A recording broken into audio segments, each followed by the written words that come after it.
యష్మి మిమ్మల్ని ఫస్ట్ వీక్లో ప్రేరణ నాకు నచ్చదు అని చెప్పింది. మీ ఫీలింగ్ ఏంటి? యాక్చువల్ ఫ్రెండ్స్ కదా మీ ఇద్దరు? లేదు అంటే మేము కొలీగ్స్. కృష్ణ ముకుంద మురారిలో నేను హీరోయిన్గా చేశాను, ఆమె స్లైట్ విలన్ లాగా చేసింది. కొలీగ్స్ అంతే. సో నాకు యష్మి సెట్ దాకే తెలుసు. సెట్లో హాయ్ బాయ్, సీన్కి ఎంత అవసరమో అంత, ఎప్పుడైనా కలిసి లంచ్ చేయడం అంతే, వేరే ఏం లేదు. మేము 1.5 years షూటింగ్ చేస్తే దానిలో 6-7 months మేము మాట్లాడుకోలేదు కూడా. చిన్న గొడవ జరిగి we did not speak. Set లో అసలు చూడం కూడా. అలాంటిది కూడా కాదు, గొడవ అంటే మాటల్లో కూడా గొడవ లేదు. ఆమె ఒకటి రియాక్ట్ అయిన విధానం సెట్ లో, నాతో కూడా కాదు, సెట్ లో రియాక్ట్ అయిన విధానం నాకు నచ్చలేదు అనేసి నేను మాట్లాడడం ఆపేసా. కానీ అమ్మాయిలు శత్రువులు కదా?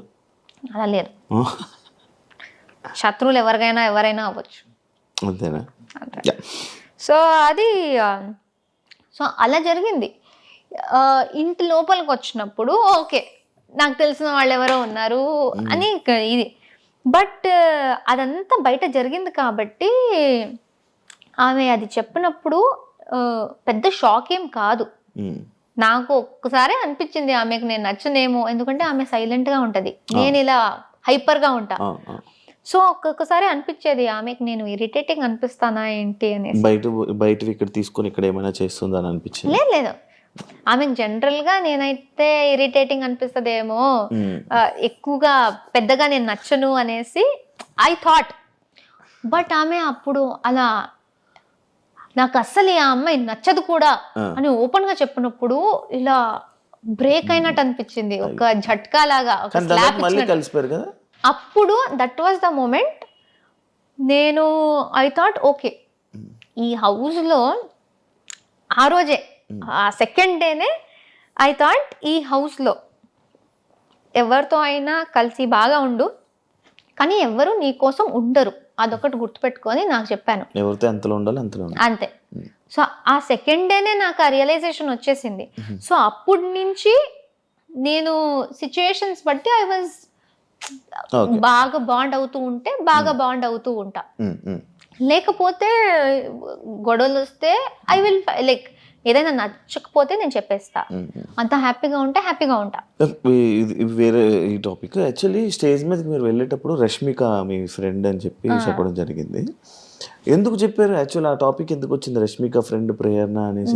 లైక్ ఓటింగ్ గురించా, లేకపోతే ఎందుకు చెప్పింది ప్రేరణ? నాకు అస్సలు రష్మిక మ్యాటర్ వచ్చిందే నచ్చలేదు నాకు ఇప్పుడు దాకా. లైక్ ఈ కామెంట్స్లో కానీ ఇప్పుడు ఇంటర్వ్యూస్లో కానీ ఇది వస్తుంది కూడా నాకు నచ్చట్లేదు. ఎందుకంటే నేను అనుకున్నా ఇది వచ్చేది నాకు ఎఫెక్ట్ అవ్వకూడదు. నేను ఎప్పుడు రష్మిక మ్యాటర్ తీసుకురాలే. నేను ఫస్ట్ ఇంట్రొడక్షన్ లోనే ఎవరు నాగ్ సార్కి లైక్ టీంకి చెప్పారో తెలియదు, కానీ ఆయన అది అడుగుతారు కూడా అని నాకు తెలీదు, ఎక్స్పెక్ట్ చేయలే. నీకు ఒక సెలబ్రిటీ ఫ్రెండ్ ఉంది కదా అని అడిగేశారు. నాకు రియలైజ్ కూడా కాలేదు ఎవరనేసి. అండ్ నాకు ఇప్పుడు గుర్తులేదు ఆయన చెప్పింది, ఆయననే రష్మిక పేరు చెప్పారా లేకపోతే నేను చెప్పానా తెలీదు. మీరు చెప్పారు పేరు, ఆయన అడిగారు, జస్ట్ క్వశ్చన్ అడిగారు. ఆయన నాకు ఆమె గురించి అడిగారు. సో చాలా పెద్ద సెలబ్రిటీ, చాలా మంది తెలుసారంటే చాలా పెద్ద సెలబ్రిటీ మా ఇండస్ట్రీలో, నీకు ఆమె తెలుసు అన్నారు. అప్పుడు నాకు ఫ్లాష్ అయింది, రష్మిక. సో అది ఆయనకు ఎవరు దాని గురించి చెప్పారో తెలీదు. అండ్ అప్పటి నుంచి స్టార్ట్ అయిపోయింది ప్రతి ఒక్కరు దాని గురించి అడగడం. And I don't like it, ఎందుకంటే అది ఇలాంటి ఆమె ఇప్పుడు ఏ స్టేజ్కి వెళ్ళిపోయిందో, ఇప్పుడు బిగ్ బాస్ సంబంధించిన దాంట్లో ఈజీగా ఎవరైనా మిస్అండర్స్టాండ్ చేసుకోవచ్చు. రష్మిక గురించి మాట్లాడుతుంది అంటే పాపులారిటీ కోసమా అనేసి. నాకు అసలు వద్దు ఇది. నేను ఇప్పుడు కూడా వేరే ఇంటర్వ్యూ వాళ్ళు వస్తే రష్మిక గురించి ఏమైనా క్వశ్చన్ ఉంటే ప్లీజ్ నన్ను అడగకండి, ఎందుకంటే చాలా అయిపోతుంది. నేను మాట్లాడేది నా గురించి చాలా ఉంది. సో ఇది ఒకటి అడ్డం పెట్టుకుని మాట్లాడే అవసరం అదే మీరు లోపలికి వెళ్ళేటప్పుడు ఆ సిచ్యువేషన్ లో ఎందుకు చెప్పింది, మళ్ళీ వీళ్ళిద్దరు రూమ్మేట్స్ అంట, దీని గురించి ఇప్పుడు ఆయన క్వశ్చన్ అడగకపోతే నాకు ఎక్కడి నుంచి వస్తుంది? సో వాళ్ళు అది ఎందుకు క్రియేట్ చేశారు? ఇప్పుడు సూర్య గారు వస్తే కూడా, సూర్య గారు వచ్చారు, ప్రతి ఒక్కరి గురించి వాళ్ళు ఇంట్రొడక్షన్ ఇచ్చారు. వీళ్ళు యూట్యూబ్ చేస్తారు, వీళ్ళు డాన్స్ చేస్తారు. నా మీద వచ్చినప్పుడు ఈమె రష్మిక చైల్డ్హుడ్ ఫ్రెండ్ అన్నారు. అసలు అప్పటి కూడా అనుకున్నా, అరే ఎందుకు అక్కడ ఎందుకు అది చెప్తున్నారు అనేసి. సో అది చాలా పాయింట్స్ లో అరే అవసరం లేదు కదా అనే పాయింట్స్ లో కూడా దాని గురించే మాట్లాడారు. సో ఐ డోంట్ నో, అంతే. అనుకున్నా అది వస్తూనే ఉంటది టాపిక్, అది వస్తూనే ఉంటది. ఎందుకంటే అది పెద్దది, ఇంకా ఇక్కడి నుంచి అది కంటిన్యూ అవుతుంది. ఏం చేస్తారు మరి? ఇగ్నోరా? అంతే, ఇలా ఇగ్నోర్ నవ్వేసి అలా తెలిసేయడం. హౌస్లో ఎవరిని బ్లాక్ చేసుకోవాలి, ఎవరిని ఫ్రెండ్ చేయాలి అనే సిచ్యువేషన్లో వస్తే అందరినీ ఫ్రెండ్ చేసుకొని సోనియాని మాత్రం అలాంటి పర్సన్ నా లైఫ్లో వద్దు ఇది అని చెప్పి మీరు చెప్పడం జరిగింది. కానీ మీరు సోనియా పెళ్ళికి వెళ్ళారు, ఎలా? అది నాకు అర్థం కాల.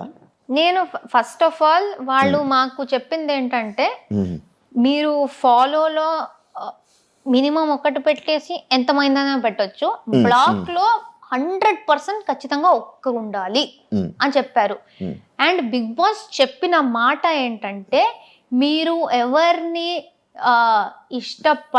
పడట్లేదో, ఎవరిని మీరు హౌస్ తర్వాత కలవకూడదు అనుకుంటున్నారో వాళ్ళని ఇక్కడ పెట్టండి అని ఆయన అనౌన్స్ చేశారు. ఆయన అనౌన్స్ చేసిందే నేను రిపీట్ చేశాను, నేను కలవకూడదు అనుకుంటుంది అనేసి ఇలా పెట్టాను. కానీ అది అక్కడ ప్రక్రియ చేయాలి. సో ఉన్న వాళ్ళలో నేను అందరినీ పెట్టలేదు, నేను 7 or 8 మెంబర్స్ నే పెట్టాను. అంటే ఈమెను మెన్షన్ చేశారు కదా, లైక్ ఎవరినైనా కలుస్తాను కానీ ఈమెను అయితే ఎవరినైనా కలుస్తాను అని చెప్పలేదు. బట్ అది ఎంత వచ్చిందో తెలీదు. ఐ సెడ్ కొంతమందిని పెట్టేసి వీళ్ళతో నాకు మంచి బాండ్ వచ్చింది, వీళ్ళని పక్కాగా కలవాలి అనుకుంటున్నా, ఎందుకంటే ఈ బాండ్ కంటిన్యూ అయితే చాలా బాగుంటది అనిపిస్తుంది. బట్ అలానే అప్పుడే ఆమె మళ్ళీ హౌస్ బయట నుంచి వచ్చి మళ్ళీ నామినేషన్స్ లో నాకు చాలా గట్టిగా చాలా చాలా నెగిటివ్ గా మాట్లాడింది. సో అక్కడ ఉన్న వాళ్ళలో నేను ఖచ్చితంగా ఒకరిని పెట్టాలి అంటే నేను సోనియాని పెట్టాను. అండ్ చెప్పేది కూడా బిగ్ బాస్ ది వాయిస్ దే నేను క్యాచ్ చేసి అదే విధంగా చెప్పాను కాబట్టి ఇట్ వాస్ లైక్ నేను పుడికి కలవను ఈ అమ్మాయినే అనేసి ఉంది. దాని తర్వాత బయటికి వచ్చాక ఇప్పుడు ఫినాలే వచ్చి నేను సోనియాది ఇమిటేషన్ చేశాను స్టేజ్ మీద నాగ్ సార్తో, సోనియాతో మాట్లాడాను, అదంతా ఓకే. పెళ్లి గురించి తెలిసింది. నేను అన్నాను నేను వెళ్ళను, ఎందుకంటే బాగుండదు, ఇప్పుడే అది బ్లాక్ అంతా అయింది, ఎంత నేను అది ఒక బిగ్ బాస్లో చెయ్యాలి అనుకున్న ప్రక్రియ అని నేను ఎంత చెప్పినా అది బాగుండదు. ఎందుకంటే డెఫినెట్లీ ఎవరో ఒక్కరైనా వస్తారు, నువ్వు బ్లాక్ లో పెట్టావు కదరా ఎందుకు అంటే ఫేక్ గా ఉన్నావా అలా వచ్చేస్తుంది. బ్లాక్ లో నేను జస్ట్ పెట్టాలి ప్రక్రియ కాబట్టి పెట్టాను అంతే గాని ఆ లోపల బయట పాటించరు. సో నేను చెప్పాను, నేను శ్రీపతికి చెప్పాను, మా నాన్నకి చెప్పాను. సోనియా మా నాన్నకు కూడా ఇన్విటేషన్ ఇచ్చింది. దగ్గర నుంచి యశ్వీర్ అండ్ సోనియా ఇద్దరు నాన్నని పిలిచారు, శ్రీపతిని పిలిచారు, నేను బయటకు వచ్చినప్పుడు నన్ను పిలిచారు. అది బ్లాక్ గురించి టెలికాస్ట్ అయిన తర్వాత కూడా సోనియా నాకు పర్సనల్ గా మెసేజ్ చేసి ప్లీజ్ పెళ్ళికి రా, నీకు వీలైతే రా, నువ్వు శ్రీపతి రా అన్నారు.